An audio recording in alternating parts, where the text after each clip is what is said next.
এত কিছু সার্ভিস দেওয়ার পরে যদি সে একটু উল্টাপাল্টা বলে, উল্টাপাল্টা করে, একটু বেলাইন হয়, বেলাইনে যায়, তার কথায় আপনি বেলাইনে যায়েন না, কিন্তু তার বেলাইন কাজগুলোকে, কথাগুলোকে হজম করার চেষ্টা করা উচিত কি উচিত না বলেন?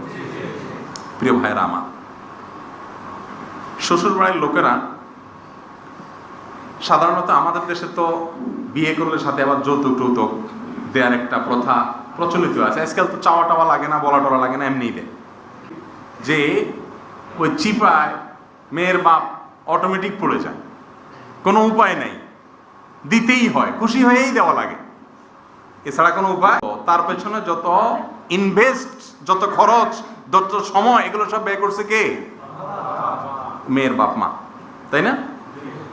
আচ্ছা, এই মেয়েকে এসএসসি, এইচএসসি বা যত পড়াশোনা করাইছে, এই পড়াশোনা করাইছে টাকা পয়সা খরচ করে বাপ মা।